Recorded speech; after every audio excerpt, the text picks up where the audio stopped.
vencer o medo e experimentar o impossível acontecer.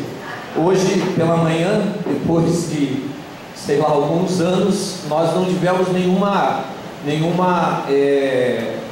encontro, nenhuma reunião, nenhuma atividade na vida da igreja. Então eu pude assistir o esporte espetacular.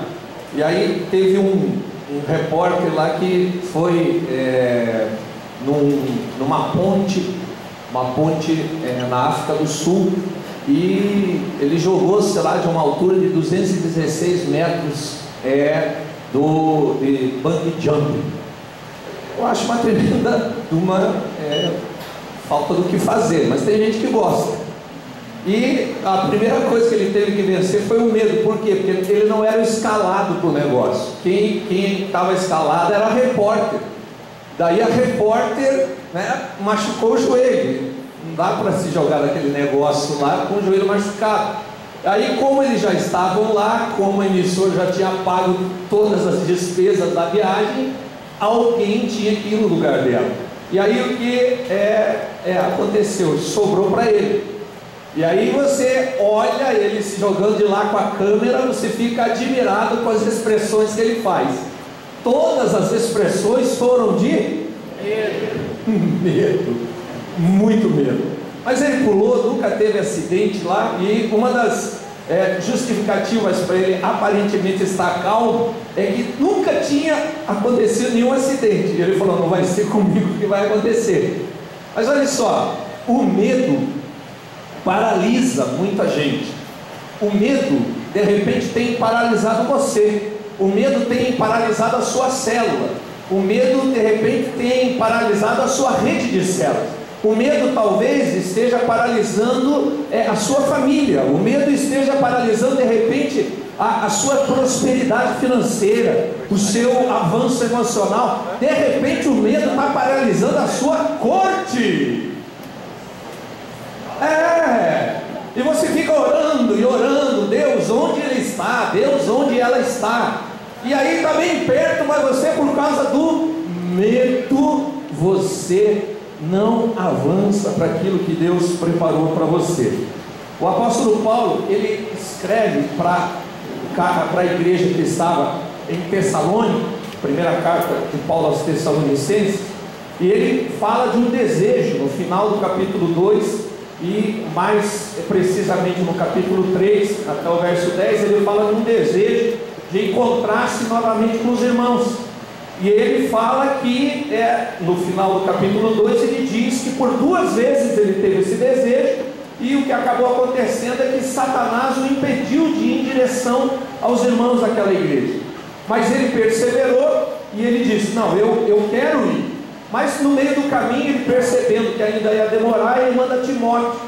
E ele manda Timóteo para saber notícias a respeito daquela igreja. E Timóteo volta com notícias muito boas a respeito da fé daquela igreja, daqueles irmãos. Paulo, ali nesses primeiros 10 versículos do capítulo 3 da primeira carta dele aos Tessalonicenses, ele fala em 5 momentos, ele se refere em 5 momentos à fé daqueles irmãos. E ele fala da alegria de ter ouvido aquelas notícias, mas ele fala particularmente que o desejo dele é ir em direção aos irmãos, e ele fala especificamente por quê? Porque a presença dele, ele entende que ajudar os irmãos a suprirem algumas fragilidades, algumas deficiências da sua fé.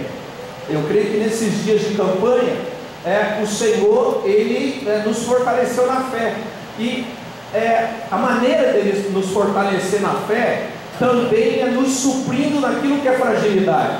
E é por isso que nos 21 dias de campanha você teve muitos desafios de fé, você teve muitas situações em que a sua fé foi testada.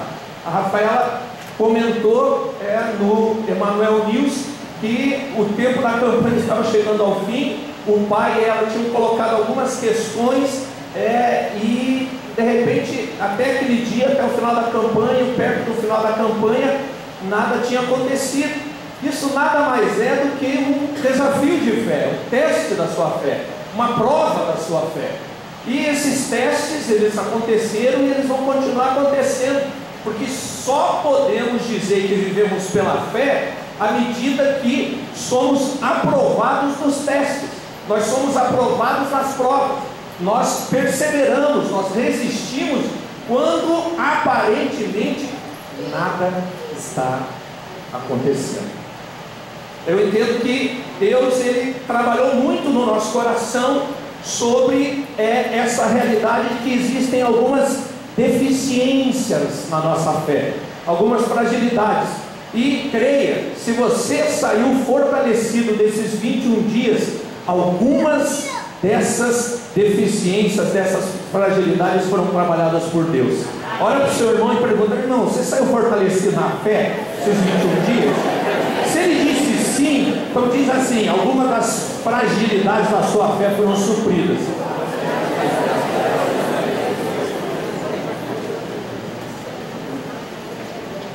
Eu quero usar o texto do profeta Isaías, no capítulo 54, os 5 primeiros versos, para falar sobre aquilo que Deus tem para nós na continuidade da nossa caminhada de fé. Olha para quem está do seu lado e diz: a caminhada não acabou, irmão. Deus tem algo para nós. Deus está chamando a cada um de nós para que essa caminhada de fé seja uma caminhada onde nós sejamos aprovados. Diz para o seu irmão: irmão, Deus quer aprovar você. Agora, particularmente, eu queria ser instrumento de Deus para que aquilo que é necessário para que você vença uma das maiores deficiências da nossa fé, atinja o seu coração. Aquilo que é necessário para você ser suprido contra essa deficiência. Eu entendo que uma das maiores realidades de fragilidade da nossa fé contra a nossa fé é o medo. É o medo. O medo, ele paralisa. O medo, ele engessa. O medo, ele impede você de prevalecer. O medo, ele impede você de conquistar. Deus fala sobre conquista. Você olha para quem está do seu lado, percebe que ele está conquistando, mas você olha para a sua própria vida e você não consegue ir em direção. Por quê? Porque o medo paralisou você. Pergunta para o seu irmão: irmão, o medo tem paralisado você? O livro de Isaías, capítulo 54, diz: cante, ó estéril, você que nunca teve um filho, e rompa em canto, grite de alegria, você que nunca esteve em trabalho de parto, porque mais são os filhos da mulher abandonada do que os daquela que tem marido, diz o Senhor. Alargue o lugar de sua tenda, estenda bem as cortinas de sua tenda, não impeça, estique suas cordas, firme suas estacas, pois você se estenderá para a direita e para a esquerda, seus descendentes desapossarão nações e se instalarão em suas cidades abandonadas.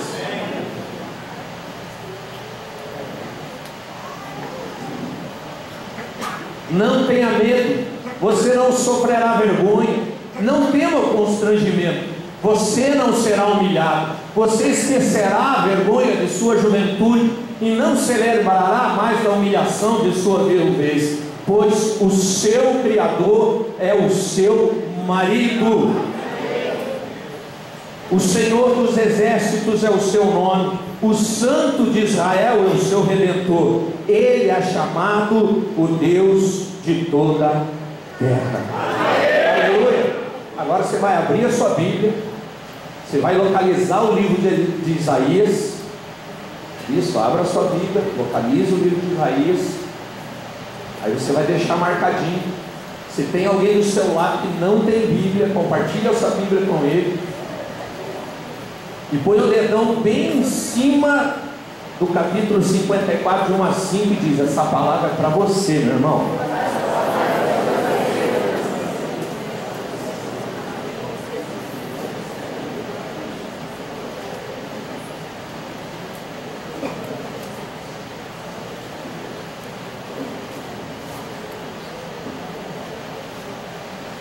Medo de quê? Sabe, eu, ao longo desses quase 9 anos de Igreja Emanuel, eu recebi já várias mensagens de pessoas que dizem para mim: o senhor pode contar comigo, o senhor pode contar comigo porque eu sou um com o senhor, o senhor pode contar comigo que nós temos uma aliança, o senhor pode contar comigo porque eu não sou daqueles que ficam no meio do caminho, o senhor pode contar comigo porque eu sou daqueles que perseveram, eu não sou abalado por qualquer coisa. Mas é impressionante, muitos desses que fazem essas declarações de fé, eu não posso contar com eles. Eu não posso contar com eles para a multiplicação da célula, eu não posso contar com eles para a contribuição financeira, eu não posso contar com eles para, de repente, ser líder de uma das células, eu não posso contar com eles. A palavra deles não é sim, sim, não, não. A palavra é sim quando, de repente, o vento está a favor, mas quando o vento é contrário, aí é não. Mas a Bíblia diz que a sua palavra seja sim, sim. Sabe, quando eles fazem essas declarações de fé, eles estão dizendo sim, mas no mês seguinte já é não. E eles não veem que está escrito que o que passar disso vem do maligno. Eles fazem declarações de fé, mas na hora em que a fé é checada, o medo os torna pessoas desonrosas, pessoas que não cumprem a palavra, pessoas em quem nós não podemos confiar, pessoas em quem Deus não pode confiar, pessoas a quem Deus não pode oferecer algo, porque simplesmente ele ou ela não dará o devido valor a esse algo que Deus está colocando nas suas mãos.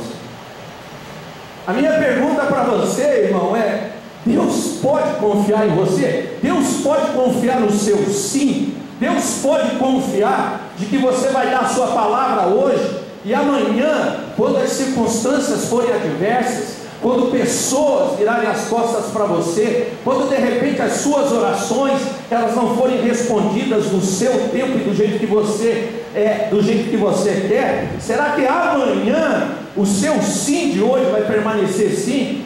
Essa é a pergunta que Deus está fazendo para nós, porque muitos desses irmãos, muitos desses que permanecem nas nossas células e que não vêm na celebração ou não vão nos encontros de reunião da célula durante a semana, eles assinaram um pacto dizendo que eles seriam assíduos, que a célula podia contar com eles, que eles dariam o melhor deles para que a célula se multiplicasse. E eles não conseguem nem manter a palavra vindo regularmente nas celebrações ou nos encontros das células nas casas.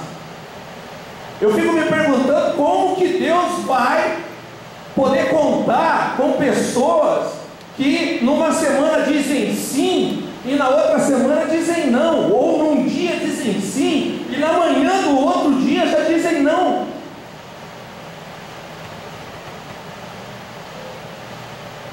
Muitos desses não têm as suas fragilidades na fé tratadas, e é por isso que, mesmo aparentemente tendo uma vontade de permanecer e prevalecer, infelizmente não se pode contar com eles.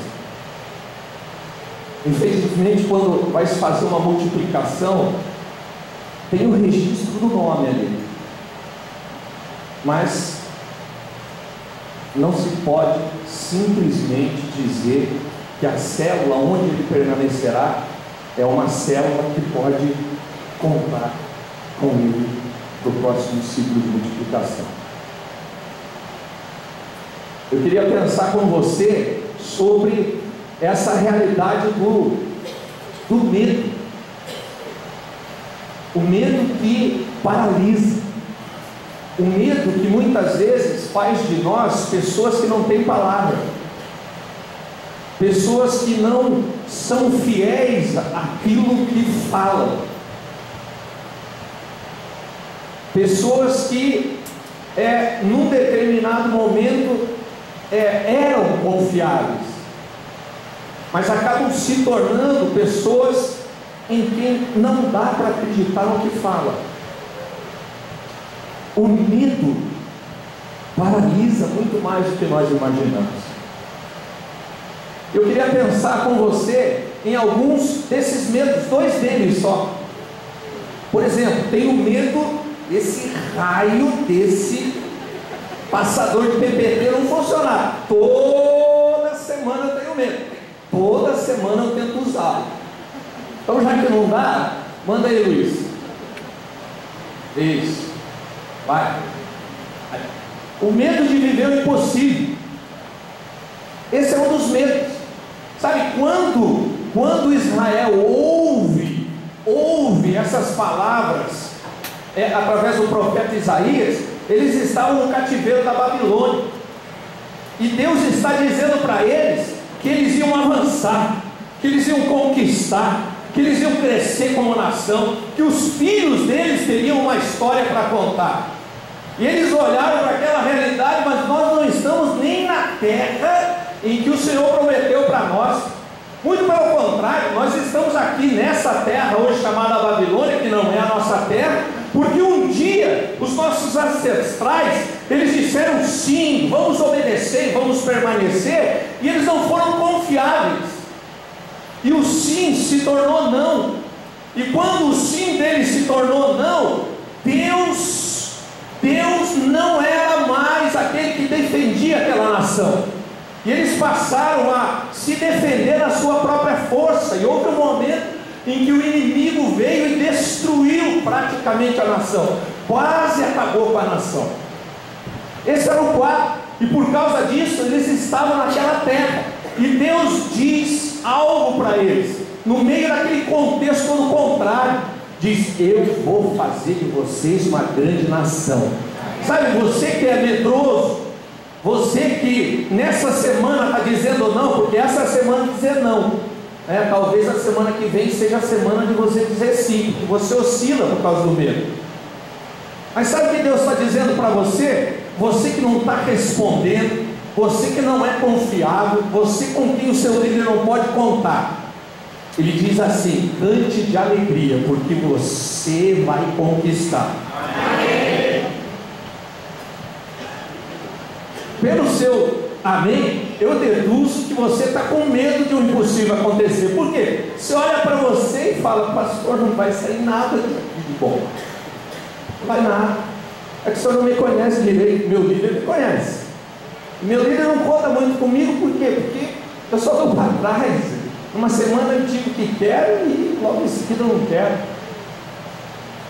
Mas olha, Deus veio dizer para você: não tenha medo do impossível. É impossível sair alguma coisa boa de você, mas sabe o que Deus está dizendo?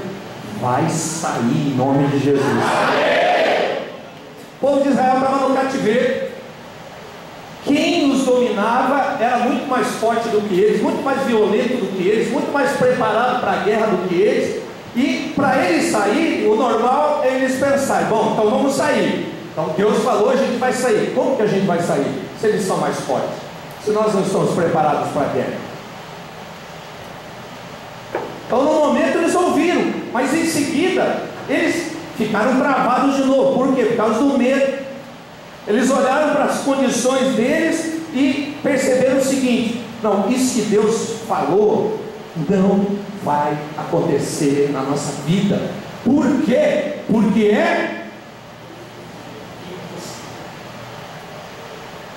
sabe, tem alguns impossíveis que Deus tem falado no seu coração. Pergunta aí para quem está do seu lado: irmão, conta rapidinho aí, fala de um impossível que Deus já falou que vai acontecer, e diz por que é impossível. Não olha para mim, olha para quem está do lado e fala. Isso, fala, diz assim: o impossível é: eu vou casar até o meio do ano que vem. Oh Deus! O impossível é: eu vou ter um emprego de R$5.000 até 2 meses.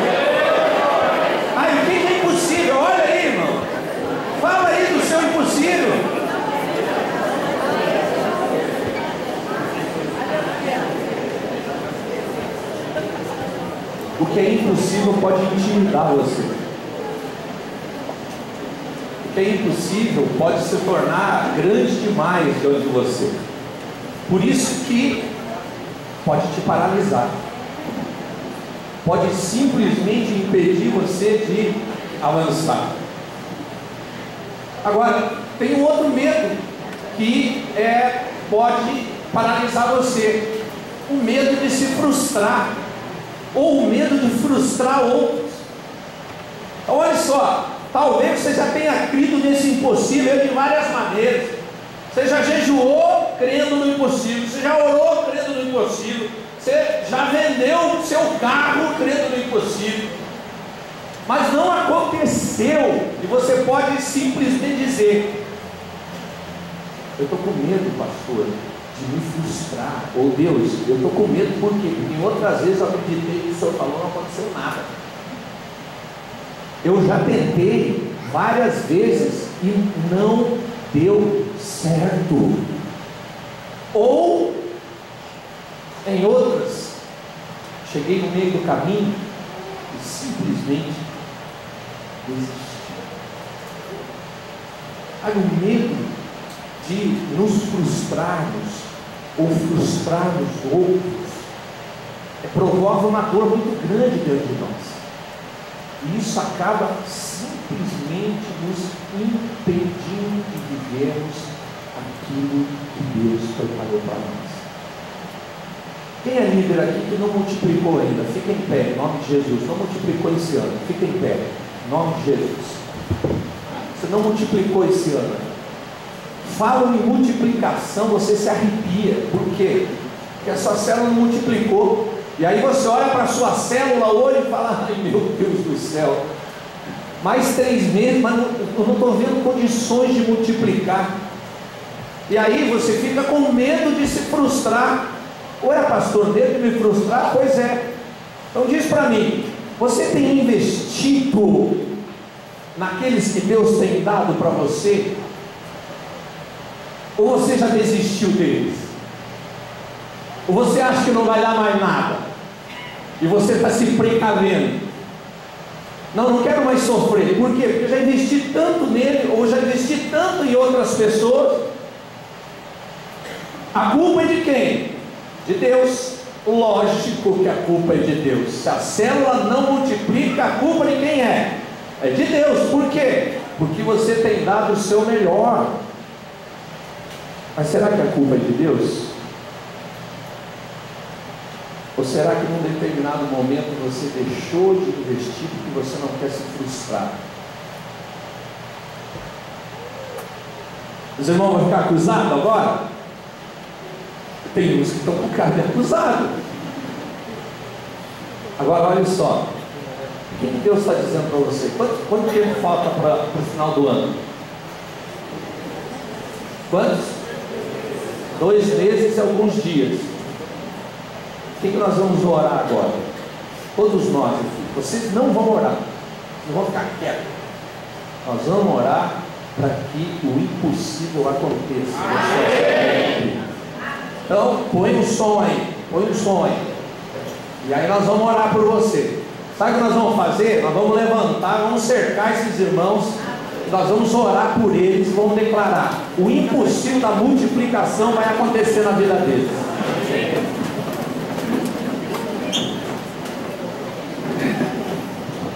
Pode começar. Você que é o líder, levanta a sua mão aí. Levanta a sua mão para identificar.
você é um líder que é o terceiro ano e você não multiplicou nenhuma vez, quando você ouve falar a respeito de multiplicação, o que você imagina que esse líder sente?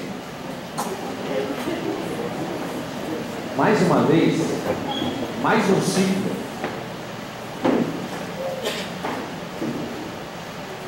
Será que eu vou ficar de novo na lista dos que não multiplicou? Agora, tem uma palavra de Deus sobre nós, que as nossas células se multiplicam uma vez por ano. E é sobre ela que nós caminhamos. E quem são aqueles que a gente investe? Quem Deus nos deu. Quem Deus nos deu? São os que estão na sua célula. É com esse que está na sua célula que você vai multiplicar. Amém. E essa é a realidade da resistência que se levanta. Que de repente você está esperando alguém de fora vir. Não, é com esses aí mesmo. Sabe, Dunga, em 90, ele foi simplesmente crucificado, porque o time do Brasil era um time de pereba. Em 94, sabe o que aconteceu? Ele era o capitão do time da seleção brasileira e foi ele que levantou o troféu de campeão mundial. Sabe por quê? Porque um dia, ele acreditou que aquela performance de 90 não era a realidade sobre a vida dele. Tinha algo melhor para ele desfrutar. Amém. Sabe o que nós precisamos crer? Deus, todos os dias, tem algo melhor para nós desfrutarmos. Aí o medo não paralisa você. Nenhum tipo de medo, nenhuma manifestação de medo. Por quê? O medo não se manifesta só dessas duas vezes. O medo tem inúmeras outras formas de se manifestar. Inúmeras outras formas. Por exemplo, qual é o pai aqui que em um determinado dia não se aproximou do berço da criança e não foi lá dar uma checadinha para ver se ele estava respirando mesmo? Eu fiz isso várias vezes, mas ele está tão paradinho assim, será que não morreu essa criança? Aí você vai lá, põe o espelho, tem uns até que é a tática que é o espelho. Mas você vai lá, vê se. Eu punha uma folhinha de papel. Se tremia a folhinha de papel, fala, o guri está vivo.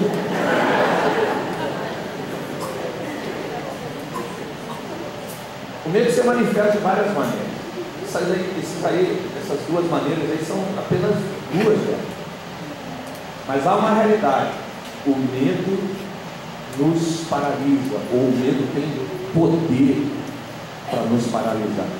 Se nós não damos uma resposta de fé, o medo simplesmente nos impede de nós crescermos, avançarmos e conquistarmos. Como que nós vencemos o medo que nos paralisa? E assim nós experimentamos o impossível acontecer. Primeira realidade espiritual: seja agradecido. Sabe, quando a gente lida com a realidade de que o impossível parece que vai continuar se estabelecendo, a primeira coisa que Deus diz para nós é: cante alegremente. O quê? O que é estéreo, irmão? O que é estéreo? Estéreo é que não dá fruto. Estéreo é aquele que não frutifica, é aquele que não tem filhos. E Deus diz para a sua nação: cante alegremente, ó estéreo. Ele não diz cante alegremente, ó mãe de muitos filhos. Ele diz cante estéreo. Quer dizer, cante quando você não vê nada. Cante quando o impossível está enorme. Cante quando não há resposta. Cante quando nada acontece. Cante quando todos vão embora. Cante quando você se sente abandonado. Cante, cante, cante. E de que jeito? Oh dor, oh azar, oh vida miserável. É assim? Não, ele fala: ti eu tudo posso, não há limites, minha força está em ti. Nada é impossível em ti, olhos se abrem, muralhas caem. Olha só, é muito mais fácil, muito mais cômodo você ficar murmurando e choramingando. Dá menos trabalho. Sabe qual é o problema? O fruto é diferente. É muito mais racional você lançar a responsabilidade da esterilidade, da falta de frutificação sobre o outro. Mas os agradecidos, eles olham para si e falam: puxa, não sai nada de bom aqui, mas Deus me ama, eu nasci de novo, minha família foi restaurada, eu não ando mais na droga, eu não ando mais na bebida, eu não ando mais na prostituição, eu tenho uma cama para dormir e só durmo de barriga vazia quando eu estou no jejum, porque quando não é no jejum eu durmo satisfeito, eu pago minhas contas.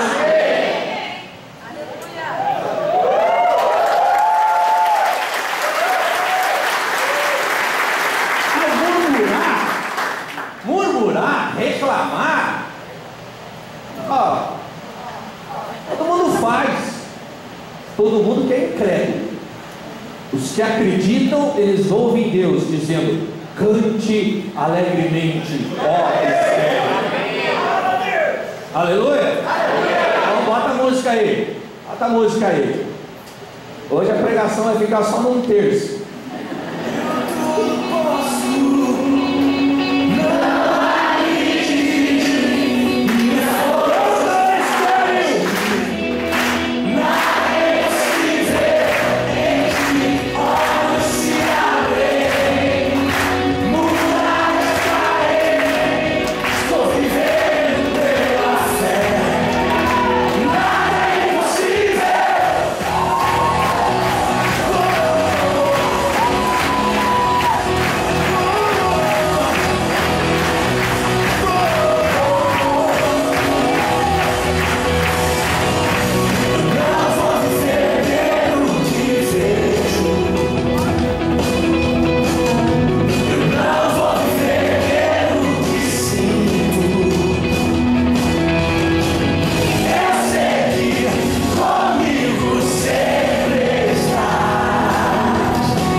Nossa encarga é edificar uma igreja vencedora.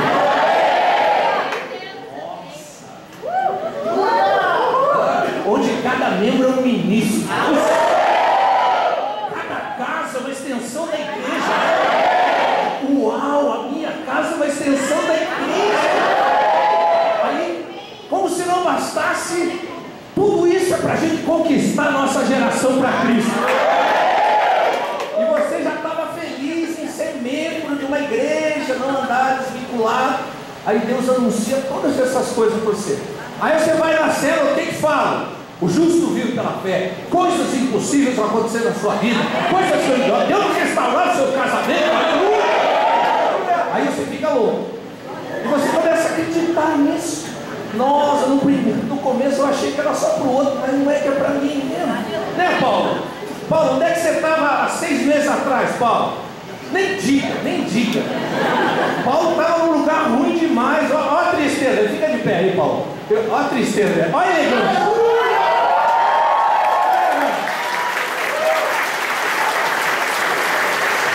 Se você souber a história desse homem, você vai ficar um mês chorando. Meio mês é por causa da história dele. O outro meio mês é de vergonha, porque você está reclamando de barriga cheia. Se você tivesse um pouco da história dele, você já tinha vazado. Ele não. Ele está feliz da vida. Glória a Deus. Você entra no culto, quando o louvor começa a inflamar, o primeiro aleluia é dele. O segundo é do líder dele, que é o Rodrigo.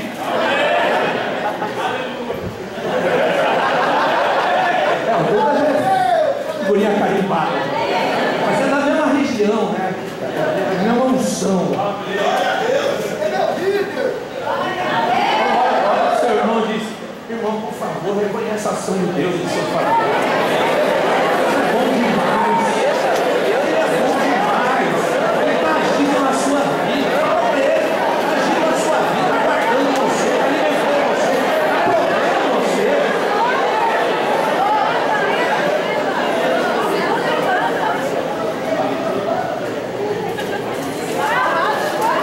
Então, o que nós estamos vendo? Como que a gente vai vencer o medo, a poder de não nos paralisar e nós vivemos o impossível que Deus tem para nós. Então, seja. Esse é o segundo. Primeiro, seja agradecido. Agora, seja obediente. Então, caminhe sobre a palavra que Deus liberou sobre você. Sabe o que Deus fez? Deus não fez uma revolução armada para tirar o povo lá da Babilônia. Deus tinha separado alguns que não tinham se corrompido, alguns tinham sido guardados em termos de princípios e de valores, e Deus colocou esses homens junto da liderança daquela nação. E houve um momento em que Deus usou cada um deles. Para quê? Para que o impossível acontecesse. Um dia Deus toca no coração de um homem, esse homem vai diante do rei, e o coração do rei é inclinado para ele. Vai lá em Provérbios 21:1. Abra sua Bíblia, Provérbios 21:1.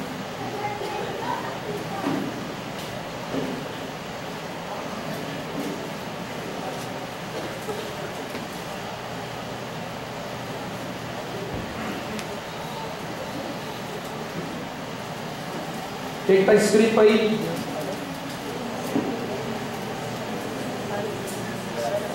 Rodrigo está até meio acusado agora, nem fala mais. Fica na liberdade, irmão. Se você é o cara que achar primeiro.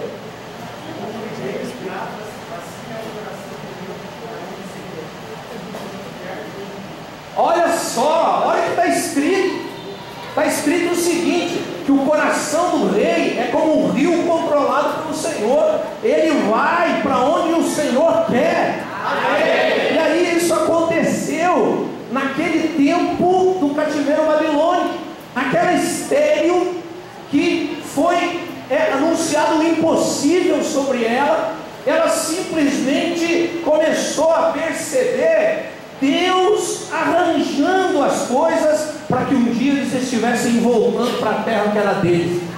Deus coloca uma gurizada lá, uma piazada, né? E olha só, eu olho para os adolescentes, e a realidade dos adolescentes não é a realidade que se anuncia, que os adolescentes são oscilantes, que não dá para contar com eles. Não, eu olho para esses adolescentes, sabe quem eu vejo? Daniel e seus 3 amigos. Amém. Pode ter o jeitão deles esquisito, Pode ter o jeitão dele que eles não estão ligados no que está acontecendo, mas eles são Daniel, Sadraque, Mesaque e Abednego, são os 4. Com 4 Deus fez uma revolução. Tirou o povo dele que estava cativo na Babilônia e levou esse povo de volta para a terra que Deus havia dado a ele, terra que mana leite e mel. Só com 4. Hoje nós temos 30. Vamos fazer uma bagunça santa no inferno. Por isso que eu pego no pé deles. Os filhos do Edivan são tudo igual. Peguei eles 3 vezes já, mas eu estou com medo de que eu tenha falado pro mesmo 3 vezes. Eu não tirei a prova real aí, porque eu dei uma vitaminada na fé deles. Por quê? Eles estavam ali, sabe, no louvor. Cheguei para eles e falei: escuta, piada. Se dependesse dessa adoração aí da igreja, para o seu pai sair de onde ele estava, seu pai não saía. A sua casa estava virada do avesso do mesmo jeito. Então, faz favor, aprume esse peito, estufe e cante para o Senhor, Ele merece. Amém. Foi ou não foi? As 3 foi para você? Foi as 3 com o mesmo.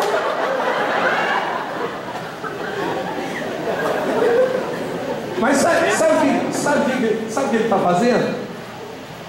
Ele sabe que eu amo. Ele está sorrindo para mim. Sabe, gente imatura na fé, quando de repente é exposta assim, sabe o que faz? Eu nem fiz Pialaria, tá tranquilo, tá rindo, falou: pastor, valeu a pena, tinha que ser 3 vezes mesmo, que uma só não era o suficiente. O senhor não errou, não. Deus não errou, tinha que ser 3. E aí o outro irmão já fica esperto.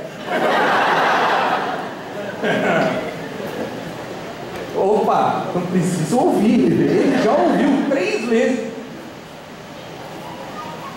Vou expor mais um. O Brian hoje, o momento do louvor, eu só olhando para fora. Quando ele olha para frente e me vê, deu aqueles 2 segundos de gelado, mas daí já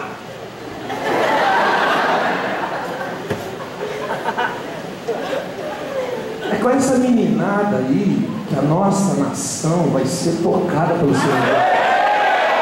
Sabe, é impossível mesmo. Se fosse todo mundo, não, aí é força humana. É com eles assim mesmo, sabe, fragilizados na fé em alguns momentos. Com eles assim mesmo. Os pais às vezes não ajudam, trabalham.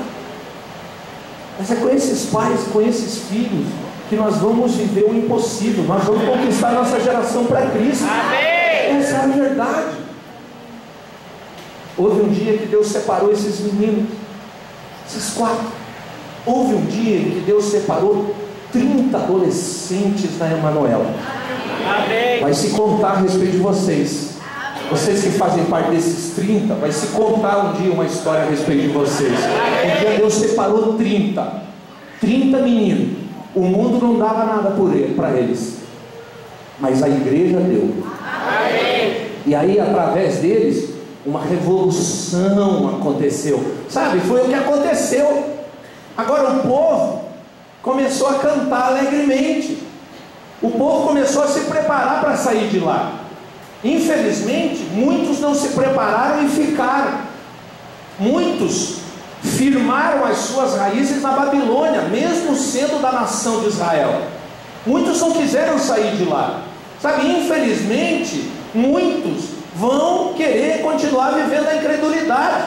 Muitos vão querer se justificar. Muitos vão encontrar desculpas para não sair da mediocridade de não crer. Por que mediocridade? Mediocridade é aquilo médio. Sabe o que acontece com o nosso país? O nosso país não crê. Sabe o que acontece com a igreja evangélica? Muitas vezes a igreja evangélica não crê. Tá bom assim, não beber, não fumar, não roubar, tá bom. Agora, impossível é só para quem amadurece em fé. Amém. Você entendeu? Então muita gente vai ficar, muita gente vai firmar as suas raízes na incredulidade, mesmo estando nas nossas células, mesmo estando entre nós na igreja. Agora com você não vai ser assim. Amém. Olha para o seu irmão e diz: eu não sei o que você vai fazer, não, mas eu já decidi. Eu vou caminhar sobre a palavra que Deus me deu. Então abra a sua Bíblia em Hebreus capítulo 3, verso 12.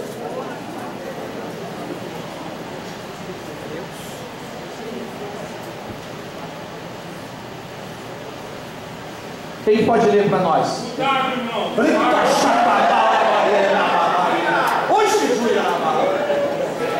Vai lá. Cuidado, irmão, para que nenhum de vocês tenha coração perverso e incrédulo, e se afaste do Deus vivo.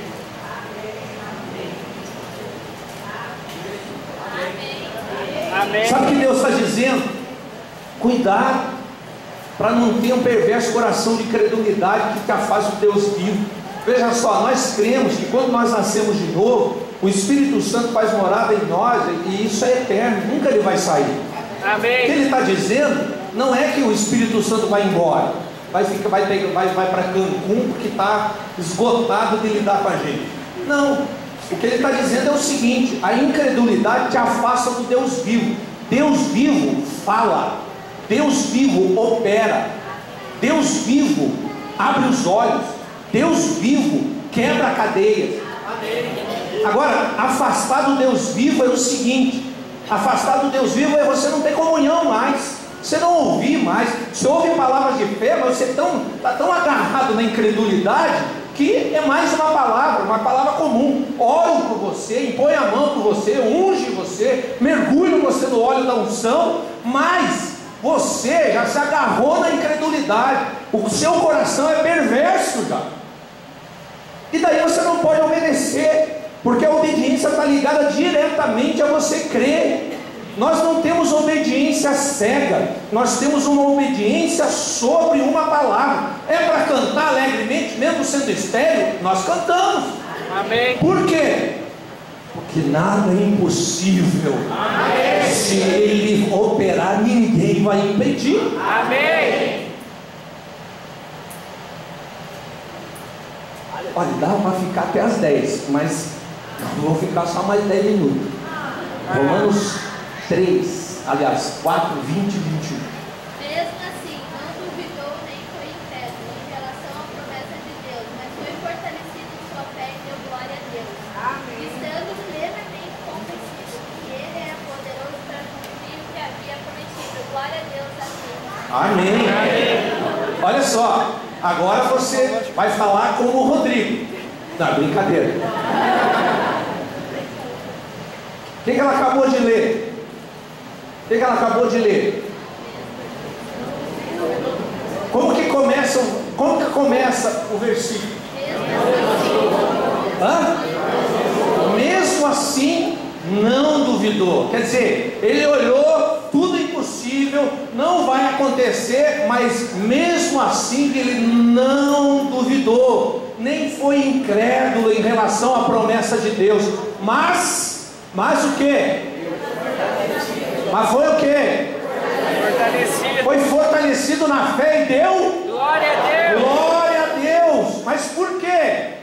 Estando plenamente convencido de que Ele é poderoso para cumprir o que prometeu. Então seja obediente, caminhe sobre a palavra que Deus já liberou. Amém. Seja, em primeiro lugar, agradecido. Qual é a música?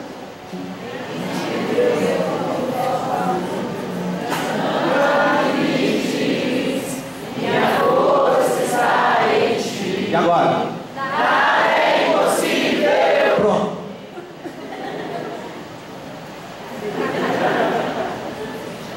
Seja agradecido. Seja obediente. Seja também ousado.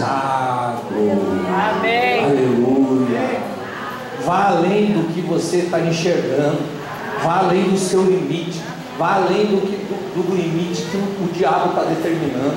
Vá além do limite do não do outro. Vá além do limite da sua própria fragilidade, da sua própria deficiência na fé. Vá além. Como, pastor, que eu vou além?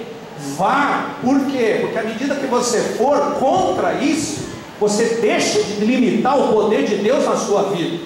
Sabe? Quando o povo sai, depois do cativeiro lá no Egito, olha só, quando eles saem, depois de toda aquela ação de Deus, depois de toda aquela realidade de Deus operando, Deus manifestando, quando eles saem, aí logo depois que eles saem, sai aquela quantidade de gente, 600, só homens tinha 600 mil, eles saem em procissão. Aí o que acontece? Faraó vem com todo o exército dele para destruí-lo. Daí eles estão diante do Mar Vermelho, não tem como passar, não tinha túnel, não tinha viaduto, não tinha helicóptero para levar de um lado para o outro. E daí ele olha para trás, vê toda aquela nuvem, toda aquela poeira do exército, olha para o lado, montanha, olha para o outro lado, montanha, e se fosse só 5 dava para pular, mas tinha 600 mil só homens, aí tinha os velhinhos, tinha as crianças, tinha mais de 2 milhões de pessoas. Como é que vai movimentar esse povo todo? Daí ele vai orar, aí Deus fala para ele: levanta aí, tem nada que orar, já orou e tal. O que eu falei para você? Traz a vara, agora usa a vara, levanta a vara, vamos lá, põe o pé na água. O que aconteceu? Uau. Então vá além do limite. Como? Indo. Vá além, creia, saia desse marasmo que te prende, saia do conformismo, saia da passividade. Amém. Saia. Sabe, irmãos, meu joelho dói, meu ombro dói, minha lombar dói. Aí todo dia eu faço exercício físico em casa, todo dia, e dói pra chuchu, dói muito. Faz meses, faz anos. A campanha que a Isabela falou, vai lá ver as minhas campanhas, lá estou orando. Ora pela cura dos olhos, e o grau dos olhos só aumenta, dos óculos só aumenta. E daí, todo dia de manhã, eu tiro, eu acordo assim, eu vou pegar o óculos, eu falei: não, puxe você curar. Aí não enxerga, o que está escrito ali no letra garrafal. Eu falei: então vamos usar essa porcaria aqui mais uma vez. Vamos lá. Mas durante o dia, eu falo: Deus, será que não é agora que o Senhor vai me curar? Aí eu tiro o óculos, eu oro. Mas e daí? Esse é o meu limite. Deus não tem limite. A hora que Ele declarar, a hora que chegar o momento certo, a fé vai explodir dentro de mim, e aí eu vou enxergar. Quando eu tinha 18 anos, olhar de águia, de longe. Esse é o meu limite. Tem dias que eu subo lá e eu não reclamo, subo aquela escadinha em caracol lá, dói tudo, dói o joelho, eu não tenho força para subir. Alguns irmãos percebem aqui na frente que às vezes eu vou subir aqui, eu tenho que fazer força para a coxa, dói. Eu não reclamo, não fico choramingando, não fico com medo do que vão pensar a meu respeito. Você fala a respeito de fé, está tudo pitimbado.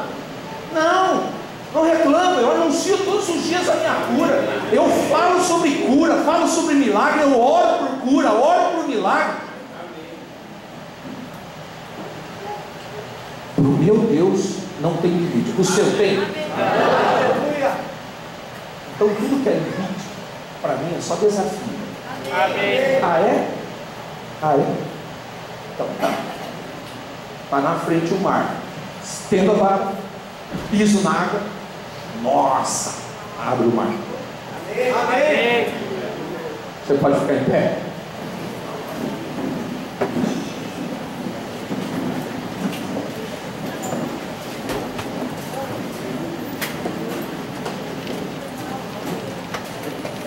Você que está aqui, nunca entregou a sua vida para Jesus, nunca tomou uma decisão séria de se entregar por inteiro a Jesus. Eu quero te convidar a fazer isso nessa noite. Você simplesmente voltar os seus olhos para a cruz e dizer: foi na cruz que Jesus pagou o preço pelos meus pecados.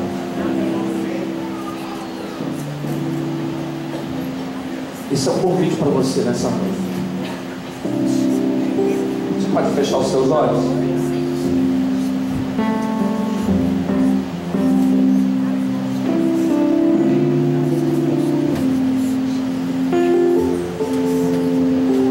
Você que nunca tomou essa decisão na sua vida, quero te convidar a tomar hoje, agora. Você de repente tem alguém do seu lado que você sabe que não tomou essa decisão. Sabe, rompa com o limite. Rompa com o limite, rompa com o medo de ver o impossível acontecer. Rompa com o medo de você se frustrar. E simplesmente anuncie para ele a razão da sua fé. E o convide a receber a mesma fé que tem movido a sua vida.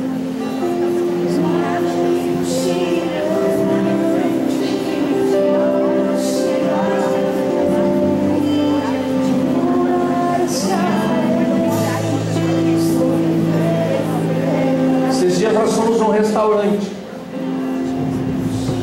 Como presbitério, nós fomos em direção à dona desse restaurante e pedimos para orar por ela. Justamente naquele momento que nós fomos em direção a ela, ela chorando disse: eu ia em direção a vocês, mas eu não tive coragem. Aí oramos por ela, oramos pelo marido, oramos pela família, oramos pelo empreendimento, oramos pelo filho que passa por um problema sério que tem entristecido o coração do pai.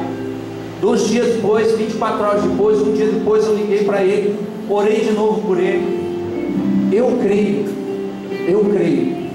que no meio de toda a dor que essa família está vivendo, Deus me deu o coração daquele homem. E o coração daquele homem, a vida daquele homem é a chave para ganhar toda aquela família. Nós vamos orar por isso agora. Você vai orar por essa pessoa que é a chave para uma família inteira. Enquanto isso, você que nunca tomou uma decisão séria por Jesus, se quiser fazer isso hoje, agora, eu queria convidar você a sair do seu lugar. Você que já nasceu de novo, por favor, feche os seus olhos e ora. Ora falando dessa pessoa. Senhor, essa pessoa foi preparada pelo Senhor para mim. Eu vou encontrar essa pessoa. É esse homem de paz sobre o qual Jesus fala. De repente um dia você tomou a decisão por Jesus, e hoje você tem medo de se frustrar, porque você tem medo de repente vir aqui para frente e dizer que você vai permanecer, e depois dali a um tempo você não consegue, como em outras vezes você não conseguiu. Rompa com esse medo de se frustrar.